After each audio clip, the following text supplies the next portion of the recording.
वहीं ईरान के सदर की आज अदा की जाएंगी आखिरी रसूमात। हेलीकॉप्टर क्रैश में हुई थी रईसी की मौत। मशहद शहर में होंगे सुपुर्द खाक नायब सदर जगदीप धनखड़। तेहरान पहुंचे हैं। आखिरी रसूमात में शामिल होंगे नायब सदर जगदीप धनखड़।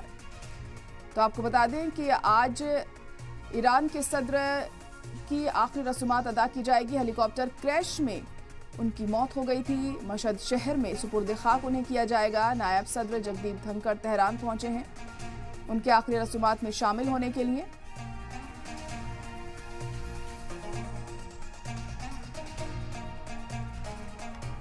तो आपको बता दें कि ईरानी सदर का इंतकाल हो गया था हेलीकॉप्टर क्रैश में और आज उनकी आखिरी रसूमात को अदा किया जाएगा।